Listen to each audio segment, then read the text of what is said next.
My name is Benji Koshi, and I'm very happy to welcome you here tonight. Thank you for coming to the MIFA Public Lecture. I have a few housekeeping things to take care of, and then we will begin. First, please fill out and return the contact forms that you received. They look, whoops, I ripped it in half. Yes, there it is. Here it is. So fill these out, give us some feedback. We really value that. If you didn't get one on your way in, you can grab one as you're leaving.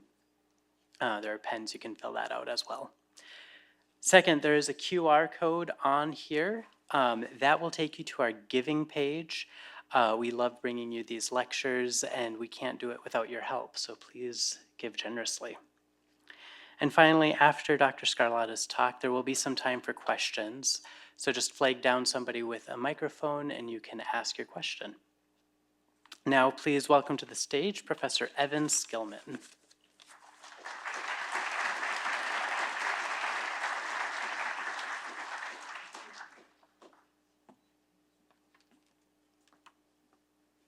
Welcome. It's great to see you all here tonight. This is the 14th MIFA Public Lecture. MIFA is the Minnesota Institute for Astrophysics and the School of Physics and Astronomy and the College of Science and Engineering and the University of Minnesota, which is here. Good we got that out of the way. We alternate. We have the MIFA Public Lecture one semester and then the Kaufmanis Lecture on the other semester. And next spring, we've already lined up Chris Lintott from Oxford University, who'll be talking about, he's a Zooniverse citizen scientist pioneer. And so we hope to see you again this spring. Tonight's speaker is Claudia Scarlata. She's the director of the Minnesota Institute for Astrophysics. And she comes to us by Italy. She did her PhD in Padua University. She was in residence at the Space Telescope Science Institute in Baltimore when she did most of that work. She took postdoctoral positions in the ETH in Zurich, that's the same place of Einstein, then Caltech, which is easier to pronounce, and she joined us in 2011 here. Since moving here, she's been awarded two university prizes, if you will, the George Taylor Research Award and the Distinguished McKnight Professorship Award. She's been doing great things ever since she arrived. Claudia is an expert in galaxy evolution, how galaxies are born and live out their lives, and in particularly the early evolution of reaching back to the earliest years, and that will be what she's talking about in this talk today. She's a very intense user of both the Hubble Space Telescope and the James Webb Space Telescope, and has been involved with much of the pioneering work with the Euclid Space Telescope, which is a European mission. And I'd like to just, take just a minute. We have such wonderful colleagues. It's nice to be able to recognize them, so it's nice to do this introduction. Claudia's just the ideal colleague. She's a wonderful teacher, a wonderful researcher, and she's very much a good citizen in terms of service to the department and in particular to MIFA, and we really appreciate that. And so if you could please welcome Claudia for this talk.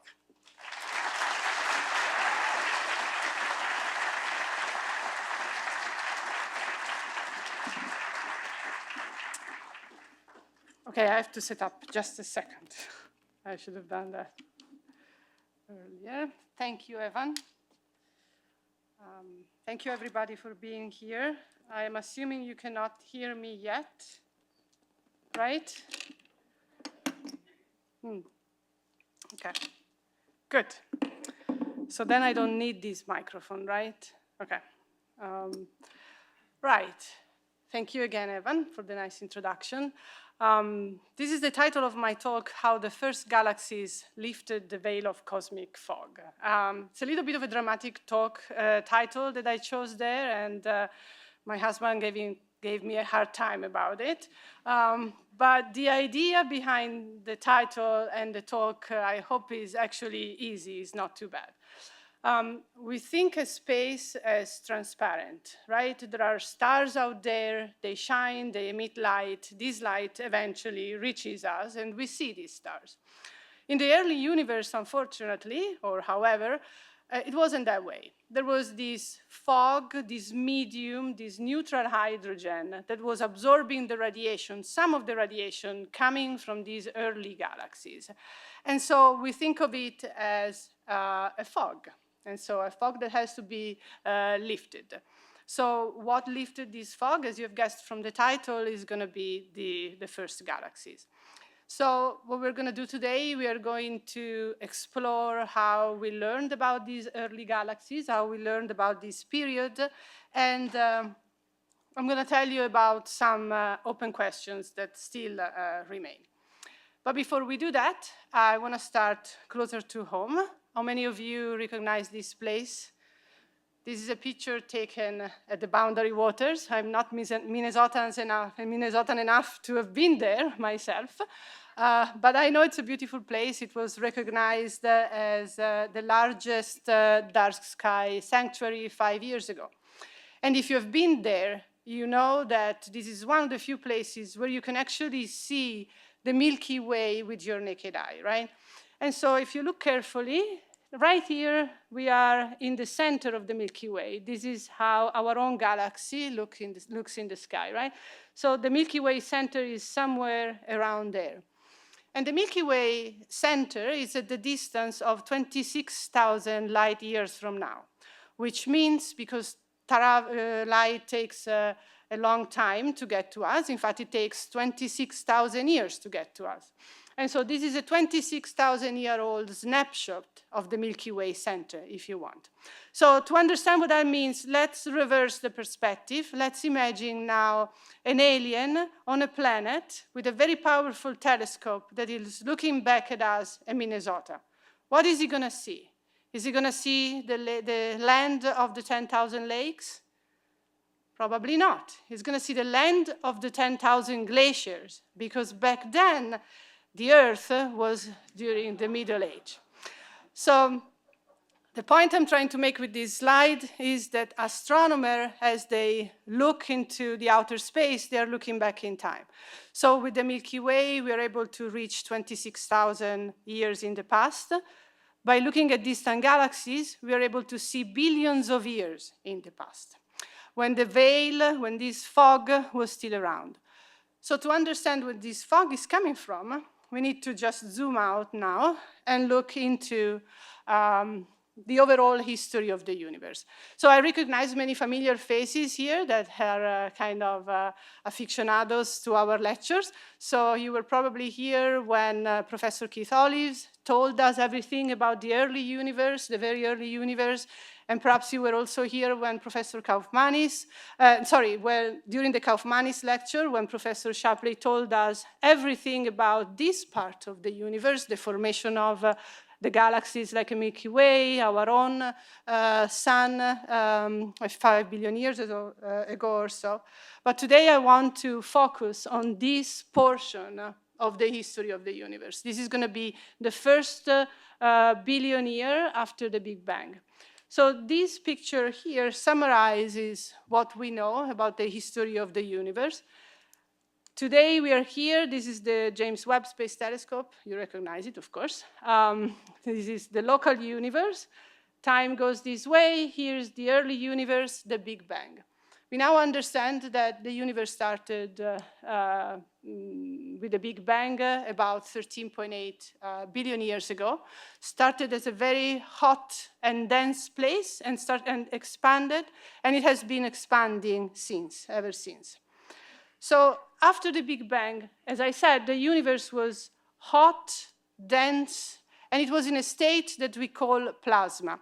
So during this lecture, I'm going to use a few terms a few times. So I want to make that clear at the beginning so that we can all follow through. A plasma is a medium in which the gas is ionized. That's the word that you have to remember.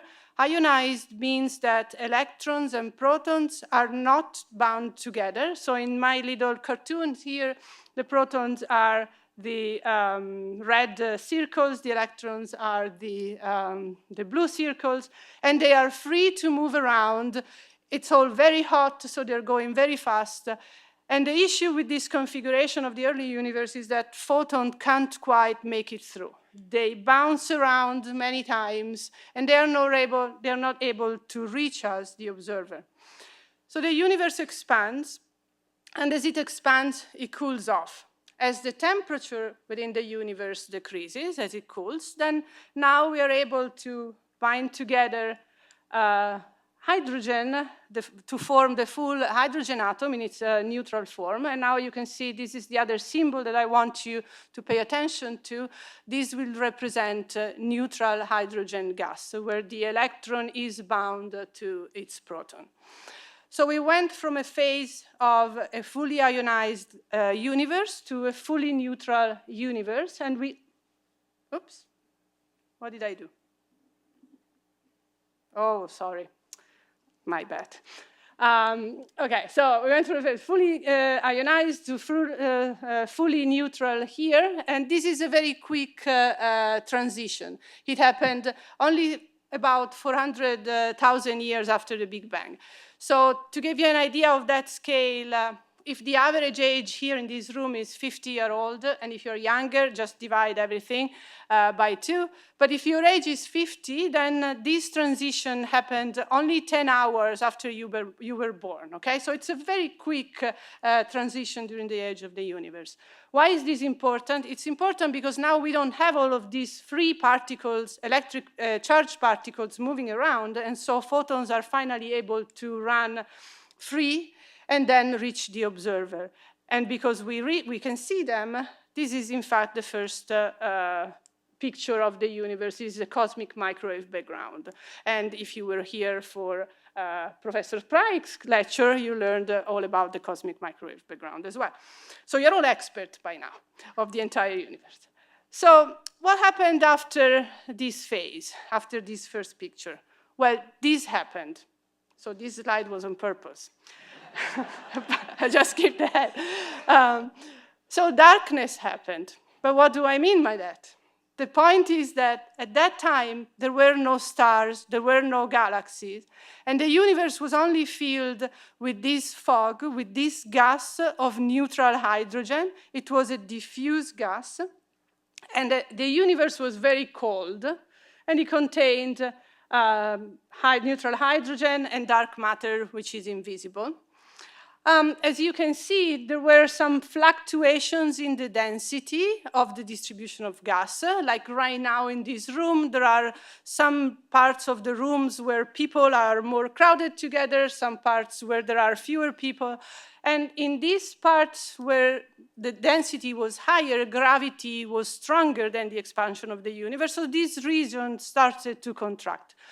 So by the end of this phase, which we call the dark ages, because there were no stars and no gas and no galaxies, we are in a phase where the hydrogen is still diffuse, but there are structures that are starting to form. And this is a very quick phase. It took only a few hundred million years to get to this point. So right now we are here in the history of our universe. We had the very ionized universe, and then at the end of the dark age, we have a universe which is full of neutral gas, very cold and neutral. So what happens next? What I'm going to show you are some movies now, and these movies are the result of numerical simulations, we call them. So the point of this is that these are mathematical models in which we put on all the physics that we understand, and we follow the gas and the stars and the energy and see how this changes with time. So on the left-hand side, what we are looking at is the evolution with time of the density of gas. And so you can see that it starts very diffuse. This was at the end of the dark ages. And then the denser region becomes denser and denser and denser until in the densest parts of the universe, stars can form. Nuclear fusion starts in the core. The very first stars that form are very big. They die very quickly as supernova. They are very powerful. And on the right-hand side now, we can follow what happens in this densest region. So look at this, for example. See, there are these explosions. This plot here shows you the temperature of the gas. And the colors go from very cold gas to very hot gas, millions of degrees for red. So what you can see is as the first stars appears and the first supernovae explodes, then the temperature increases, and as a function of time, you can see that we went from a universe or from a screen that was completely blue, so the universe was very cold, to a universe that is mostly white and red, so where the temperature now is very large. We are at thousands to millions of degrees. And this change in temperature is caused by, according to these numerical simulations, is caused by the explosions of the supernovae, the radiation that these first galaxies emit, and so on. So what happens during this time is that the hydrogen in the universe that started off as completely neutral became fully ionized. So this movie now traces the evolution of this number, XH2, which is the fraction of ionized gas, the fraction of the total gas, which is fully ionized. And in the colors, we start from blue, where the gas is fully neutral, to orange, where the gas is fully ionized. Okay? So you can see that as a function of time, we started with a universe that was blue everywhere, so fully neutral, to a universe that was fully ionized, fully orange. And you could also see that this started, I think it's going to restart in a second, but it started in the densest regions of the universe where the stars formed. And these stars are responsible for ionizing all of these portions of the gas. So to summarize what I told you so far, this is how we can look at it. During the, before the recombination phase, so before the universe was 400,000 years after the Big Bang, the universe was fully ionized. At the end of the Dark Ages, the universe was fully neutral, as you can see here. And after about 600 million years after the Dark Ages, then the universe was reionized again by the formation of these first galaxies and first stars. Going from neutral to ionized for the second time, we call this phase, guess what, reionization, okay? Because it happened again. We are not very imaginative as astronomers. Okay, so how do we know that this is true? How do we know that this actually happened? Well, we look at the spectra coming from galaxy. And if you think about what a spectrum is a rainbow. It's a way for us to separate light into its component, into its colors.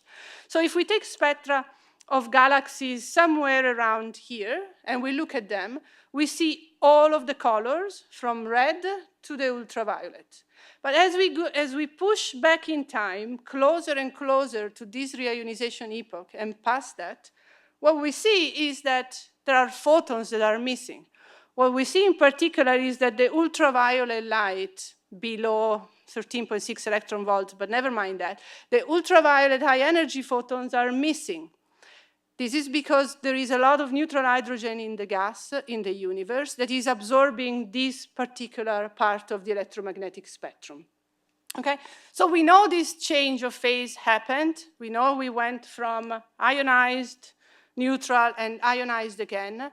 And what we really are trying to study and understand is how this process happened, when did it start, how long did it last, was it homogeneous in time or space, and so on. So of course, we didn't start with the JWST. We started already with Hubble, and in fact, even before Hubble. But I'd like to tell you where we were with Hubble when JWST was launched. This is, okay. This image here is one of, among the deepest fields that were observed with the Hubble Space Telescope. Now, the Hubble Space Telescope has been around now for 35 years and has produced great science, and it's still working extremely well. Now, you may think that because we have James Webb, we can do without Hubble. We cannot, okay? Because Hubble is the only telescope right now that is giving access to the ultraviolet radiation. And so we really need Hubble and James Webb together. Going back to this picture, this is what we call the Goods North. It's a small area in the sky in the northern hemisphere. And every dot that you can see here is a galaxy or a star. This is a star. This image took about 3.6 million seconds to observe all of the bands that are shown here, or about 1.5 months. So for 1.5, Hubble was just staring at this part of the sky. There are tens of thousands of galaxies in this area of the universe, and I'm going to just give you a feeling of how large the area in this universe is. So this is a skyline that you're probably familiar with, right? This is the 35W, I think seen from the Stone Arch Bridge, if I'm not mistaken.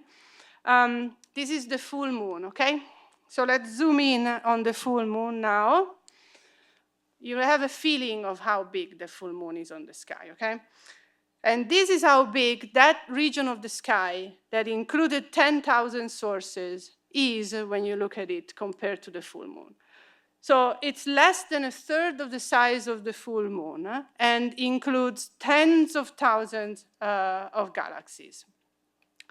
So with the data from Hubble, we were able to reach quite some important conclusions. First of all, it is with Hubble and some telescopes on the ground. I don't think I need to say that Hubble is in space, right? I realize I didn't say that, but right. So we were able to realize that the universe went from this foggy phase to this clear phase. We were able to see some very few distant galaxies that were very young because they were observed when the universe was much younger. And a conclusion that we were able to reach early was that probably galaxies were responsible for this transition phase, this reionization phase. The reason for that was that there weren't really that many alternatives at that point. There are some options, I'm going to tell you in a second, but they were observed to be very rare in the early universe, and so galaxies were the best candidate at that time. This is an example of the highest, the most distant galaxy that the Hubble Space Telescope discovered. This is called GNZ 11, and it's a galaxy that is only 400 million years old, observed when the universe was 400 million years old. With Hubble, we were able to identify it, measure its distance, but only in a very approximate way. We realized it was very distant in the early universe, but we didn't quite have the details for it. And in fact, this is the problem. For studies of the early universe with Hubble, we kind of reached the limit with what we can do, with what we could do. So the point is that as you bring something farther and farther away, it becomes fainter. You have all experienced that in your life. So these galaxies are actually very faint.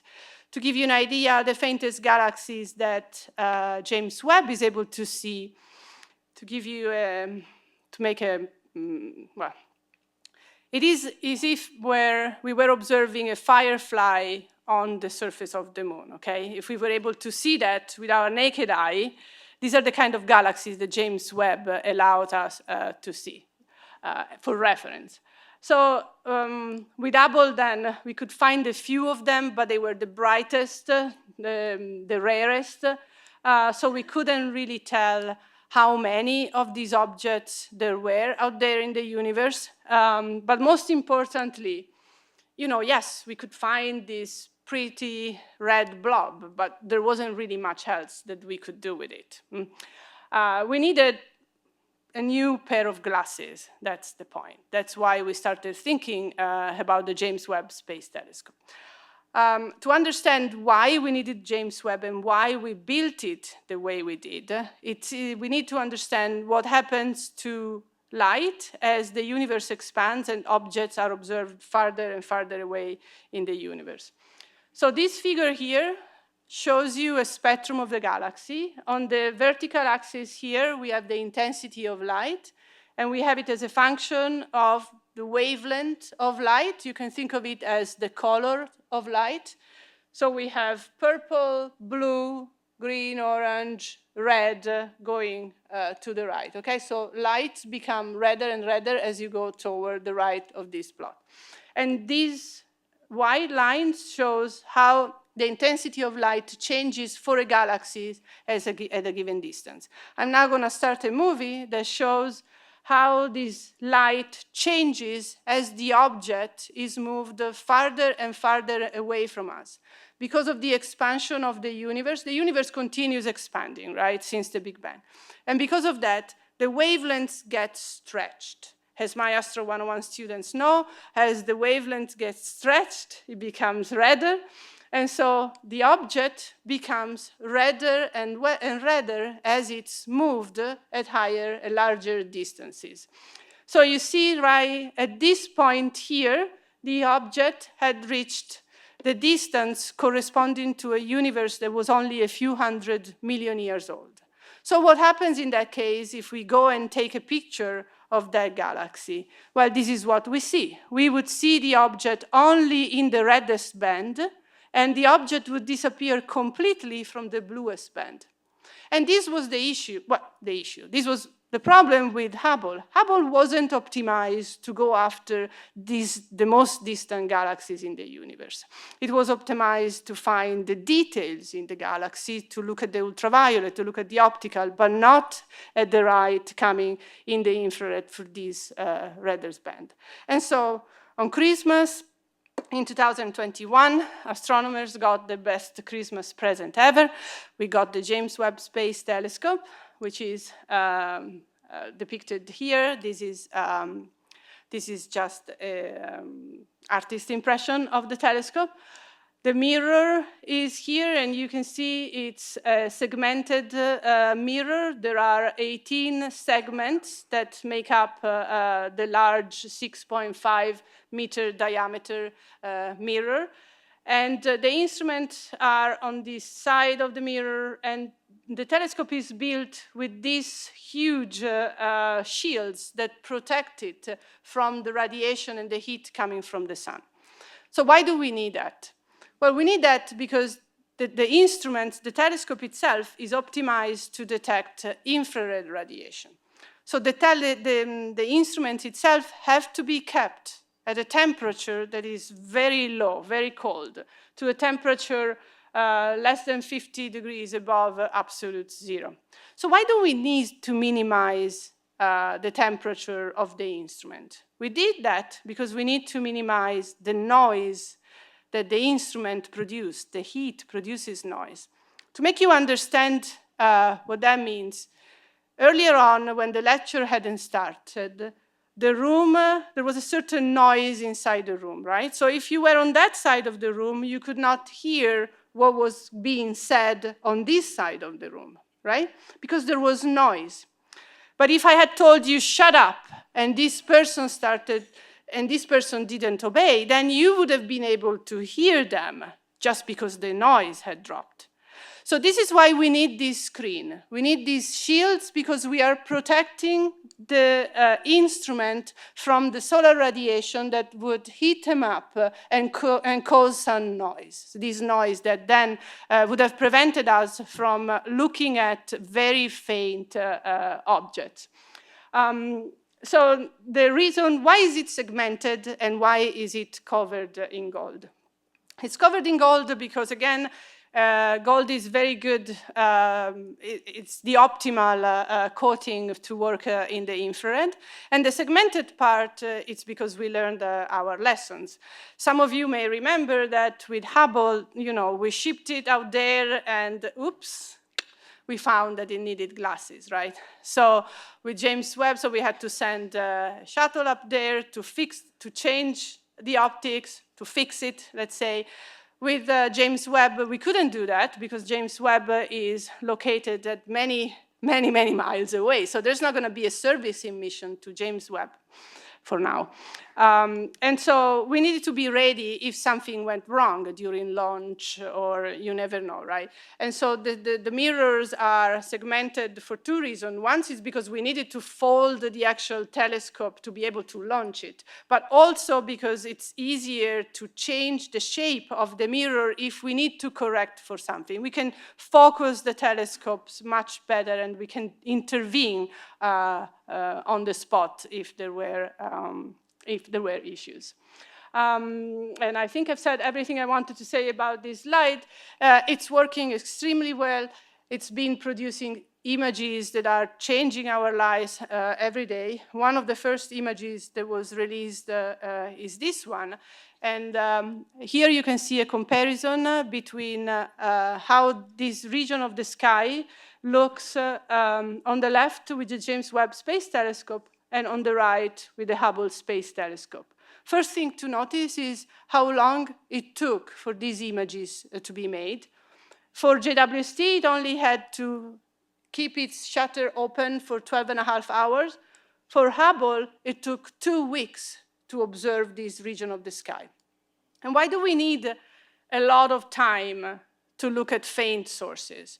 We need two things to look at faint sources, right? We are trying to collect photons coming from these galaxies. So we can get many photons either using a big bucket, a big mirror, or we can just keep that bucket out for a long time so that photons keep coming.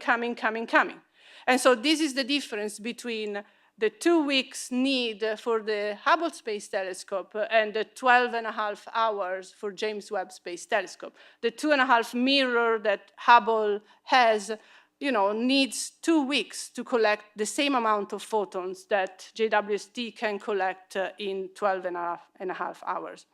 But in fact, it's not exactly true, because when we start zooming in now, you will see that there are objects which appear in the James Webb images that are not visible in the Hubble images. The level of details that we can see on the left is incredible compared to the level of details that we can see on the right. Look at this, all of these little dots that you can see here. These are globular clusters. These are stellar clusters that belong to this big galaxy, this massive galaxy. I also want you to look at this object here, this string of little clumps, string of pearls. This is a galaxy that is being distorted by the gravitational potential of the clusters, which is here. And see, it's barely visible in the Hubble images. Look at this. Here, there are objects. There's nothing. It's completely black. So this is a combination of how well the details can be seen in the James Webb Space Telescope, the size of the mirror, and the wavelength where James Webb works. James Webb is completely blind in the ultraviolet, but it's very sensitive in the infrared and far infrared. So what have we learned with James Webb? It would take a long time to tell you everything, so I am going to start with a plot that I took from a review article that was written last year, so it's a very, very recent review article, and that shows the state of the art of these observations as of last year. So there is a lot of information in this plot, so we're going to go slowly. We start with the fact that, to make it easier for you, I reversed the timeline. And so right now, the Big Bang is on this side of the plot, and today is on this side of the plot. Where did today go? Here. Today is here. So now the x-axis, the horizontal axis in these two plots represents the time since the Big Bang. So this is the toward the recombination epoch, and out here is about 1 billion years after the Big Bang, so what we believe is the end of this reionization phase. And there are two plots here. On the first one at the top, what we are looking at is how bright galaxies are, objects are, that we have found as a function of time. And down here, what we're looking at is how fast, on average, is the universe forming stars, new stars, at this time as a function of time. So there are two colors for the points, orange and blue. Blue are objects that were known pre-JWST, and orange are sources that are known, that have been discovered with JWST. So what can you see? First thing that you can see is how fewer blue points there are compared to the orange point. So there's orders of magnitude in the number of sources that JWST has discovered compared to what was known pre-JWST. The second obvious thing is that JWST pushes the known galaxy to much earlier time in the universe. Look at this. We extend out to 300 million years after the Big Bang. HST, the farthest one that was discovered was this one, the one I showed you earlier. It was confirmed with James Webb, but at a slightly different distance, by the way. And finally, the other thing that you can see is that, as I mentioned already, HST was only able to find the very brightest sources. This is bright and this is faint. James Webb is discovering a huge amount, a large number of galaxies that are much fainter than the galaxies that Hubble was able to discover. So we can use this information, all of these galaxies, we can study them in detail, and we can go and measure how quickly they are forming stars. And we can make that plot, and we can show that number now as a function of time here. And what I want you to focus your attention on is this gray line here, which is dropping down even below the screen down there. And the orange point instead are much higher than the gray line. Some of you may have heard that when the James Webb came out, people thought that, oh my God, all these galaxies, they're breaking the universe. There's something that we don't understand with these galaxies. There are way more galaxies that are very far away than what we thought, as predicted here. This line was our prediction based on what we knew before James Webb of what we would have seen. And obviously, as you can see, what we see is much higher than what was predicted before. So at first, there were wild interpretations about what was happening during this early time. Some people thought the cosmology was wrong, we had a wrong age of the universe, and so on. But I think we now understand that we didn't understand the galaxies very well during this early time. I'm going to tell you a little bit more about this later. So I told you that this figure is recent. It's at the end of last year, so it's about a year old. But things are changing very quickly. So for example, now we have a new galaxy at even farther away than this. It's located somewhere behind the Z over there. In all of these plots, Z stands for redshift. It's basically the same thing as distance. I'll try not to use this word, but if you see Z, it's for redshift, distance. So galaxies are appearing, candidate galaxies are appearing farther and farther away in the universe. So as I mentioned, JWST did not break the universe, despite what you may have heard. And with time, we have been able to understand what was going on. One of the first things that was going on was that, as always, with a new instrument, you send it out, and you think it's performing at a certain level. In fact, JWST was performing much better than we thought. So our calibration was actually slightly off. But once we corrected for that, it wasn't enough to explain this large number of galaxies that were observed.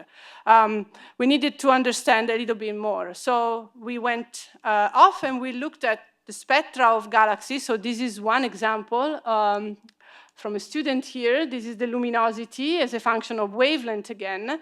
And this is the intensity of light as a function of wavelength. And you can see these peaks in the intensity at specific wavelengths.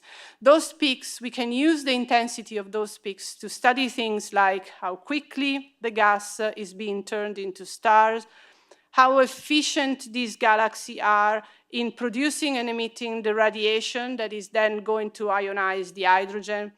What is the content of heavy element like carbon, oxygen, neon, you name it, in the galaxies. So we can really study this object in very much detail now that we have access to the James Webb Space Telescope. And one of the first thing that we figured out was that galaxies, in fact, are forming stars not constantly as a function of time, as it was thought before, but they are very, what we say, bursty. And what does that mean? If you think back to the video I showed you at the beginning, there are these explosions, right?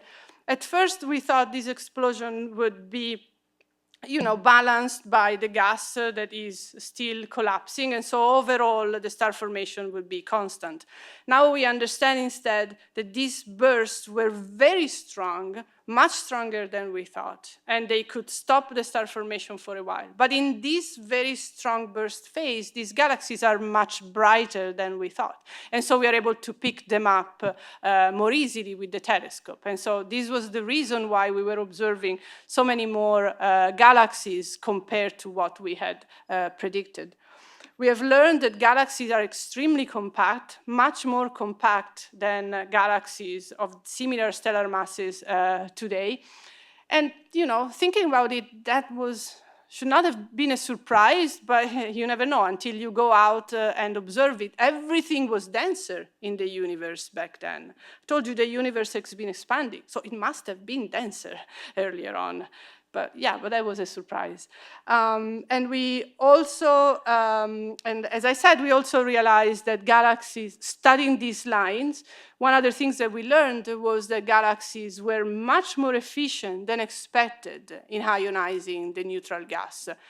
In fact, so efficient that some people claimed that we were in a photon budget crisis, that there were now too many photons out there, that the universe should have been reionized too early if that was the case.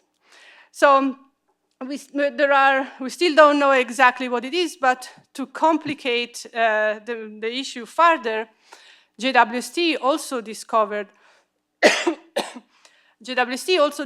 a new population of accreting black holes. Give me just a second.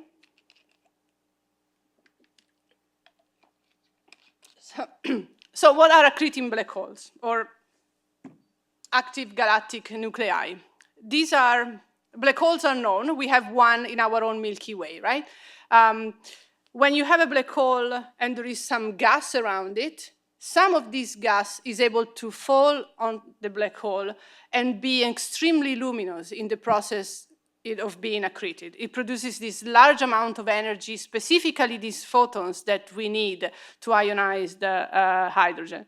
This is an artist impression of what a black holes look like with the accretion disk. This is the gas of material that is falling onto the black hole and the large amount of radiation that is being produced during this process. And so with JWST, with these infrared observations, astronomers realized that in fact there was a large number of these active nuclei out there. And if you can see these images here, they look like little red dots, and that's how we call them. Again, we are not very imaginative. And these little red dots are thought to be accreting black holes. And then we are finding many more than we had predicted. And the reason we couldn't find them before is because they are red. So Hubble was not able to see them. They were too red. Now, this image here, this shows you how we understand that they are black hole. See, this is again how much light there is as a function of wavelength. And you can see that that this peak is split in two components, a narrow, peaky, high component, and a broad component. Now, we can translate this horizontal axis here that is now wavelength, we can interpret it as speed. How fast is the gas is moving? So in the red component, the gas is not moving very fast. But in the broad component, the gas is moving very, very, very quickly. And it's moving so quickly because of the black hole that is present at the center. Okay, there is a big gravitational pull from the black hole that is causing the gas to orbit very quickly, causing the emission to be so broad. So we have discovered this large population of black holes, and we need to understand now how much these sources can contribute to the reionization process. So the crisis that I mentioned earlier may be even deeper than what we think now. One of the other things that we were able to study with James Webb is the distribution how this homogeneous the reionization process is in space and time. So in this image here, you can see this is just, it's a simulation. So this again is the result of mathematical models. This is not real data. And it's representing a region of the universe a region of the universe. And the colors here represents when that particular patch of the universe, when the fog got cleared up, okay? So in the red regions, the gas was ionized earlier, 370 million years after the Big Bang. Later on, the blue regions were ionized much later, 900 million years in the past, after the Big Bang.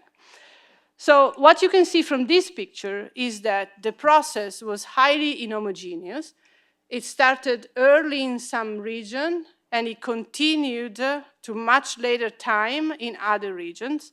These are the regions of the universe where there were more stars, where they formed earlier. They were denser region. They started to produce this radiation earlier. And then eventually the radiation reached the outer part because these ionized bubbles grew with time until they covered the entire universe, encompassed the entire universe. So we can actually go out there and make this measurement. We can look at the universe, we can look at galaxies, and if they are located inside an ionized bubble, we can make that measurement. So this is what we did a couple of years ago. So this picture here shows you the radius of the ionized bubbles around these galaxies as a function of, again, time after the Big Bang. Again, the Big Bang is on your right, today is on your left. And all the squares here shows measurement around galaxies located at different time. So what you can see from this picture is that early on in the universe, there were very few bubbles of ionized gas, and they were tiny. As the universe grew, these bubbles expanded, became larger and larger, as you can see here, until eventually they covered the entire universe, and the reionization is completed about 1 billion years after the Big Bang. The other thing that you can see from this image is the colors of the point. So blue points are galaxies which are very bright, and red point, green, yellow, and red are galaxies which are very faint. So what you can see from this image is that early on, only the bright galaxies had ionized bubbles around them, while later on, you can see that also faint galaxies had ionized bubbles around them, and they were big.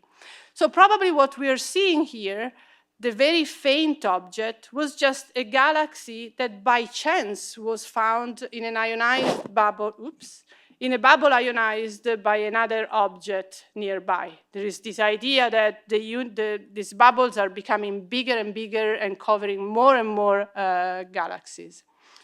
Now, this particular galaxy here was a surprise because we weren't expecting to see ionized bubbles so early in the universe. This was basically only 100 million years after the recombination. So we really thought at that point the gas was very much diffuse, neutral, and there shouldn't be ionized bubble around that. But because we identified one, then we were able, with some statistics, some little mathematical coding, to go out and measure the average fraction of the universe that was ionized. So what we are looking at here, we are looking at exactly this quantity.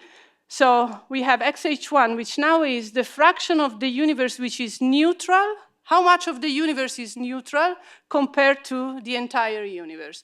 And so there is zero gas, the universe is fully ionized. This is after the recombination, the reionization is complete. And this is neutral, fully neutral. So as we go from 1 billion years after the Big Bang out to the recombination time, the Big Bang, we go from ionized universe to neutral universe, okay? Nothing new here, but what is important is that before James Webb, the points were these white squares and stars and so on, and as you can see, they were suggesting a universe that by 470 million years old was basically almost all neutral. The point, once we discovered this object very early on that was unexpected, we were able to place this upper limit to how much of the universe was ionized at this time.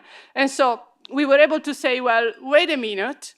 In fact, it's not that we think. The universe was actually ionized a little earlier, which kind of changed what are the sources that are responsible for the process and so on. These curves here shows different predictions for different models. I don't want to go into the details, but these observations pushed the timeline for the reionization to earlier time. And in fact, they are pushing it to even earlier time. This galaxy here was discovered, so the paper I just showed you, the figure I just showed you was from a paper last year. This is a new galaxy that came out this year. This is, again, the luminosity is a function of color of the radiation. And this galaxy was observed only 300 million years after the Big Bang. Really, at this point, we were like, come on, the universe must be neutral here. So what's going on? And it wasn't, because we see this feature. Now, this spectral feature, it's a feature that can only be observed if the universe is ionized. Why is that? Because these photons here scatter in the neutral gas. They bounce around, just this particular wavelength, bounce around in the neutral gas, and it's absorbed and eventually disappears. So if the universe was really fully neutral at this time, we shouldn't observe that line, but we do.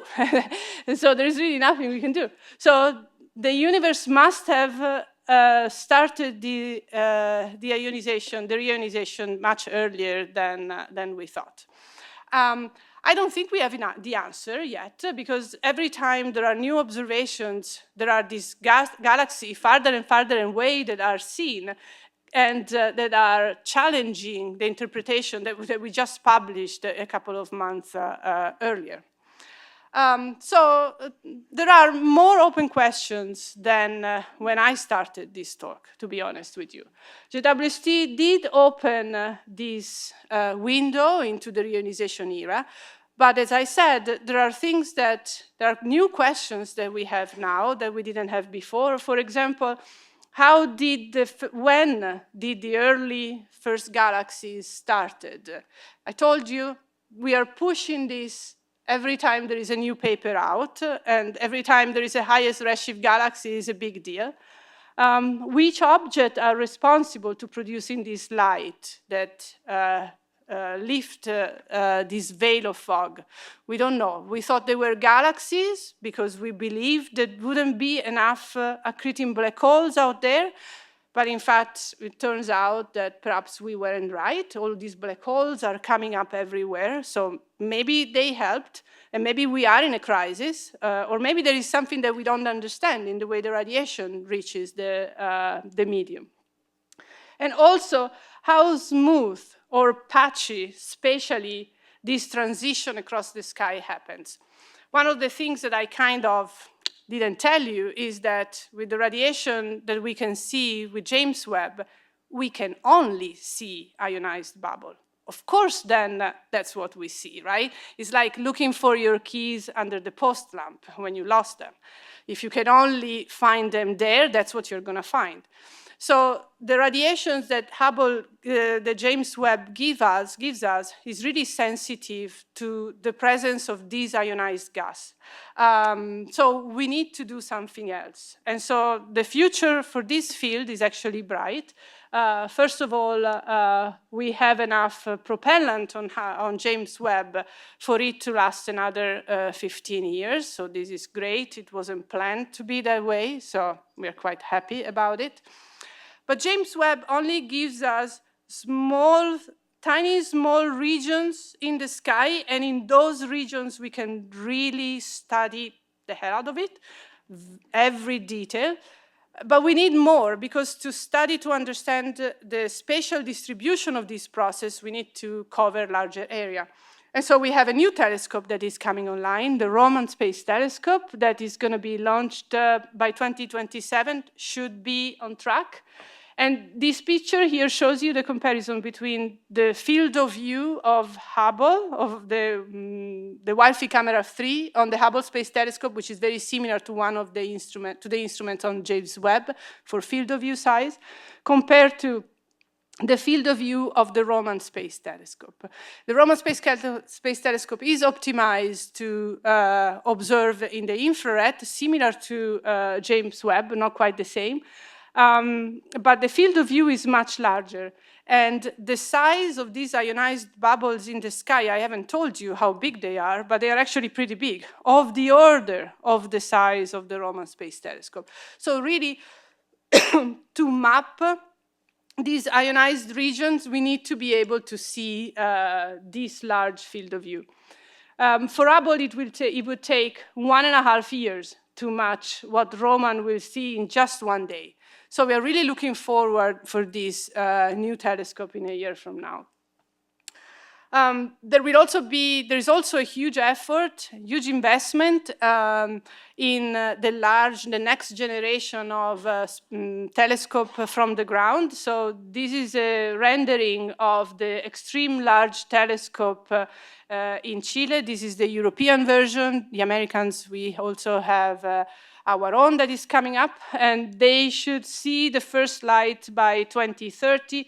This is a 22-story building, okay? It's huge. If you can see, look at the little red truck down there. So that gives you a feeling. There is a 30-meter mirror in that dome that, poof, we are able to move around to follow the objects in the sky. It's not going to be able to go farther than James Webb, because the wavelength range that it can reach is not much redder than, in fact, it's bluer than what James Webb finds. However, having such a big, huge mirror underneath is going to allow us to go much fainter, to see objects that are much fainter, much smaller, and study more details in the objects that we already know. Finally, what I think is probably the most promising of all the telescope is the SKA, the Square Kilometer Array, which will come online also by the 2030. And the reason this is particularly exciting for these kind of studies is because James Webb, the 30-meter telescope, Roman, all of these telescopes gives us information of the ionized gas, but don't tell us anything about the neutral gas. During the reionization phase, the two are mixed. There are ionized regions within neutral gas. So with these SKA, with these radio telescopes, we are going to be able to map the neutral gas directly, make maps in which we look at the distribution of the ionized gas and the neutral gas together, compare the two, and this is really what's gonna change the game and will really give us the answer to this problem.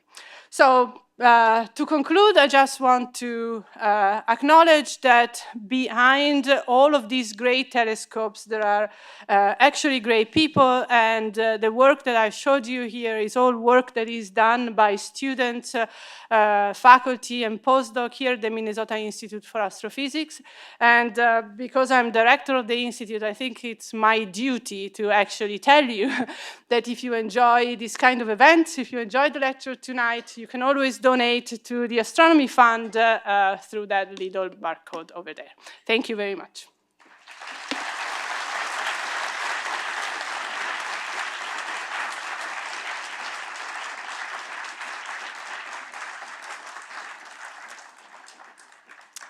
Any question? Oh. I don't see.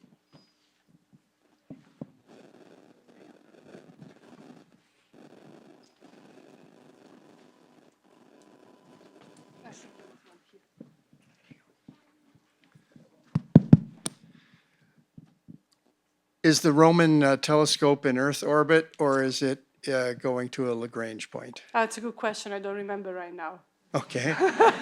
And I'm honest, I don't remember. the second question is just It's, about Lagrange points Yeah. in particular. How accurate, when you're sending a satellite or a telescope to a Lagrange point, is that an area of that you could send it within 10,000 miles and the gravity catches it and positions it properly, or is it something you have to hit within, like threading a needle? No, it's a big region. There are many telescopes out there. The Euclid Space Telescope is also out there, so it's not that accurate. I mean, you have to be accurate, but not that much. We have one over here. Thank you. So the light that you can see with the space telescope, some of it is very old, and some of it is new. Can you discern anything about how the rate of the expansion of the universe has changed over time from that? Oh yeah, this is not the kind of science that I do, but certainly you can look at that. You can look at supernova as a function of time, from which you can measure the distance through the redshift and the luminosity, and you can look at how the expansion rate changes as a function of time. Not this far back. These studies are typically done in closer to us when this accelerated expansion kicks in. It's more relevant, yeah, relatively speaking. Thank you. Great talk. Don't know if this is quite in your wheelhouse, but now that we know there are this population of black holes that were bright and very early in that time in the universe, can we derive any information about the origin of those black holes? Are they conventionally generated? Could they potentially be direct collapse black holes? Yeah, that's a very good question. One of the issues with these black holes that have billions of solar masses is how is it possible that they are there so early? Because the problem is, I'm just giving a little background for everybody. You seem to know everything. But the problem is that when a black hole, I told you that the black hole is heating gas, right? And when it's heating the gas, it's producing a lot of energy. And this energy actually should prevent more gas from falling in. And so there is an issue of how do we then have these black holes that formed so early. And one of the possibilities is this idea that a gas cloud can collapse, which is big enough, can collapse directly into a massive black hole. There are a number, as you said, this is not exactly what I work on, but there are a number of studies that have looked at the evolution of the mass of the black hole as a function of time and compared with prediction from direct collapse. I don't think there is a ruling, there is an observation that rules out one of the models yet for the supermassive black hole. We are still be able to explain what we see. Now, there is a telescope, Evan mentioned Euclid. Euclid is a telescope very similar to Roman that is observing the full sky in the infrared, and it has the potential to find many more of these very distant massive black holes. So there should be something soon. The DR1, the first data release papers are coming up in October next year. So I know there is something in the cooking.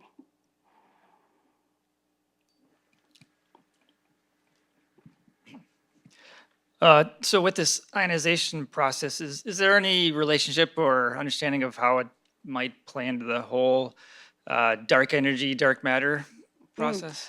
No, the two are not really talking to each other, really, no.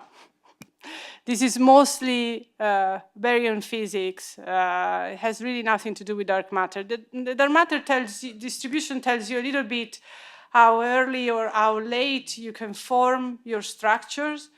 And so, and that would have implication on how late or early you can see the galaxy. But ultimately, what determines whether or not you can form a galaxy where there is a lot of dark matter depends on whether or not the gas that you have can collapse to form stars. And that has something to do more with the physics of the gas rather than the dark matter or the dark energy.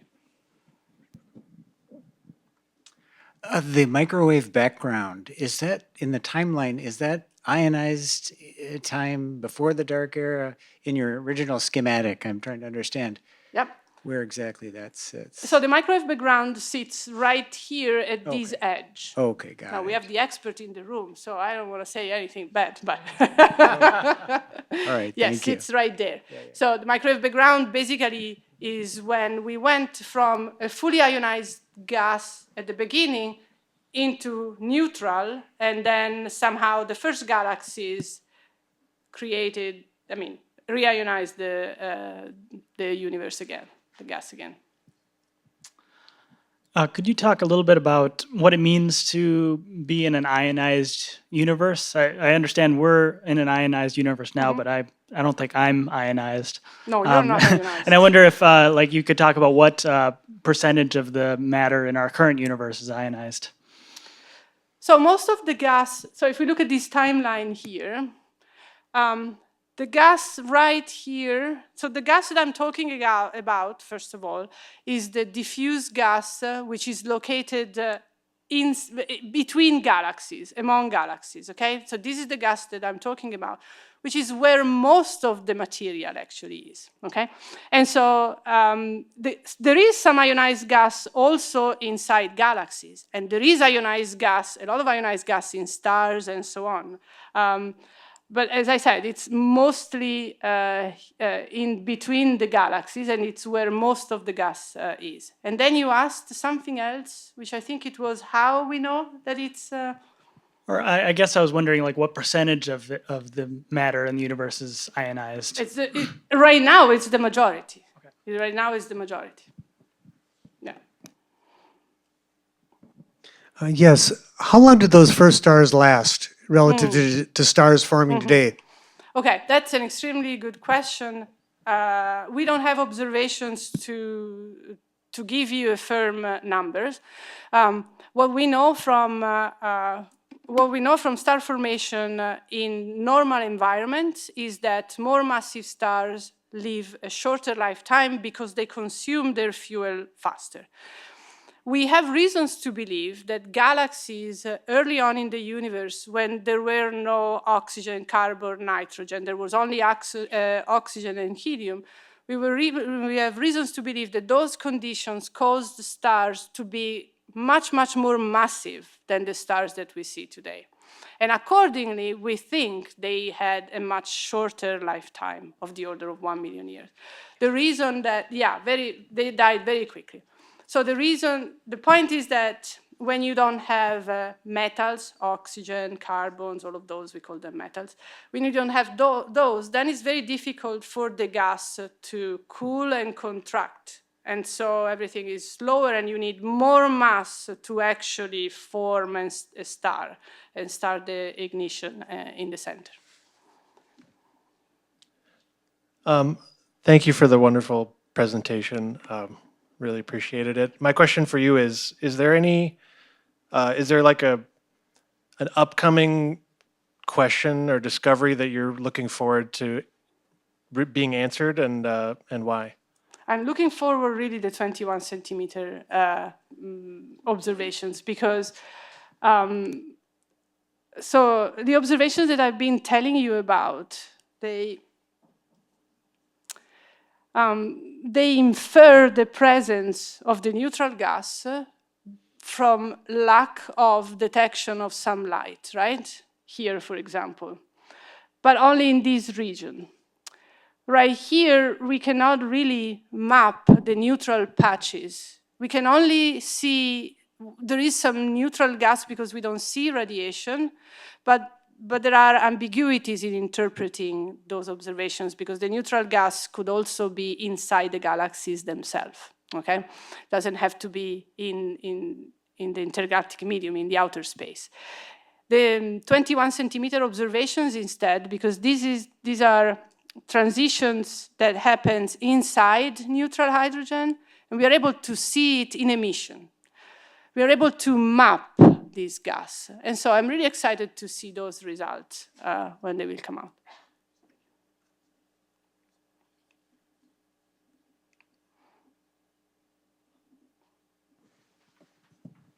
Hi, thanks for speaking.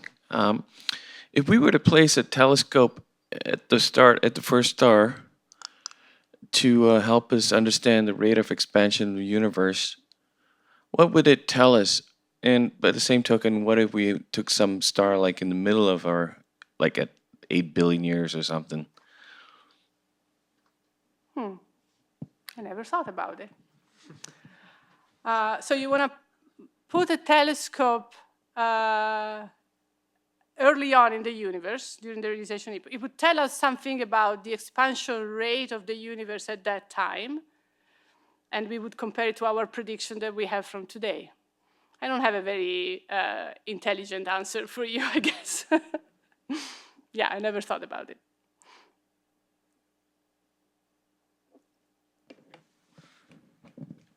Hi, sorry, me again. One of the other answers brought up a follow-up question I thought of. The square kilometer array will be great, but how far back can we map the neutral hydrogen right now? Oh, in emission like that, not very far. Actually, Where would the line be, roughly? It would be here. Oh, okay. Right now, yeah, right now, we can only see it in some galaxies, perhaps a little bit farther away, but not very much. Yeah. Okay. Oh, there's one. Hi, thanks for the wonderful talk. Do you and your students request time on the James Webb Space Telescope, or do you do your work based on pictures that others have requested? We do both. Both my student and I and my postdocs here have projects that we asked, for which we asked for time, and we also use the public archives. The public archives are a wonderful thing. We can also write proposals to ask for money to work with the data in the archive. We do that as well. We write proposals for money all the time.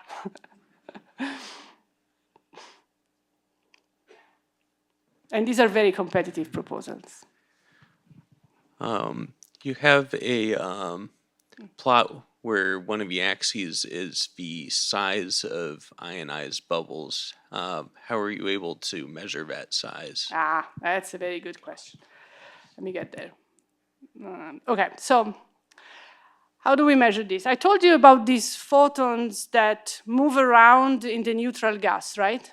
And if there is neutral gas, in fact, we use those photons, so let me get to that figure. This one, okay. So we use these specific photons. If you are able to see those photons, it means that there must be a region of the universe that is ionized. And so we can use this information, how far this line is with respect to where you would expect it to be if there was only ionized gas. And this shift in velocity is actually a shift in velocity that we measure, tells us the size of this ionized bubble. It's an interesting effect, because if the neutral gas was getting very, very close to the galaxy, we wouldn't see it. But if the gas is shifted over there, then because the universe is expanded by the time, so there is some time that it takes these photons to reach that point, and so there is a shift. And by calculating the shift, we measure the size of the bubble. Thank you for your presentation tonight. My question has to do with the Roman telescope coming online, hopefully next year, with as few problems as both the Hubble and the James Webb Space Telescope have had, how much will that improve our ability to view into outer space? So the goal of Roman is not really to go farther back. It won't, in fact, it won't compared to James Webb, because the wavelength, the colors that Roman will reach is really near infrared. It doesn't go to the mid-infrared that James Webb does. What's unique about this telescope is how much of the sky it will be able to see, to cover. And so this gives us complementary information to what James Webb gives us, because we will be able to map this structure completely. There's a lot of variation. Just look at you right now. If I were to base my judgment of the population in this room based on that corner over there, I would think that all guys on Earth have long hair or glasses, and all of those are my students, right? But then if I look here, I would think, no, they have white hair and mustache. So I need to be able to see the full room to really understand what's happening and the variety of the sources that are out there. And so that's why Roman is important, because it gives us this broad view.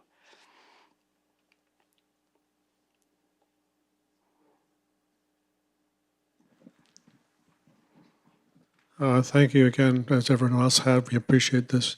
I'm wondering about, based on what you're saying here, of the proportion of the sky which is being mapped or observed.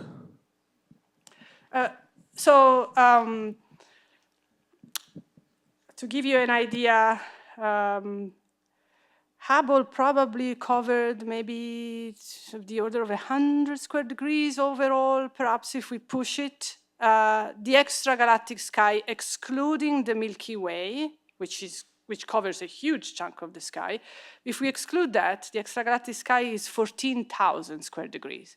That tells you that we have only really covered a small area.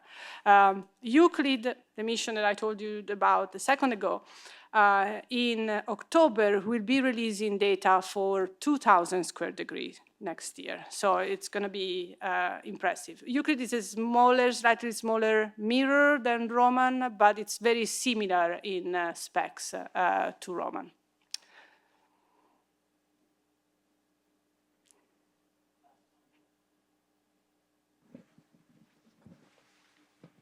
Hi, Professor. I had a question on like the nature and the distribution of like the dark matter halo that we can see, like, or that's like theoretically like expected to see around galaxies. Like, is there a difference between like what we see in like galaxies that we are like close by and like recent versus like far away? Is there a difference in like how the dark matter is observed, or if there's a difference in like the visible light we can see from it?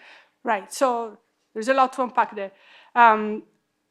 I don't think there is a difference there isn't really a difference. There's two ways mainly that we use to see the dark matter. Very nearby, we can look at, as you learned today, we look at the rotation curves of the galaxies, and we compare that with what we would expect based on the amount of light that we see, and we infer dark matter. And this can be done in the universe more closer to where we are, in the local universe. Farther away, we can use gravitational lensing, so this idea that light gets bent because of the total mass. And again, we compare the light that we see with the bending of the light that we observe, which tells us that there is more mass. And then can be pushed to larger distances compared to the velocity curves. With James Webb, we are able to push velocity measurement to slightly higher redshift, but not very accurately the way we do here with 21 centimeters and so on. Okay.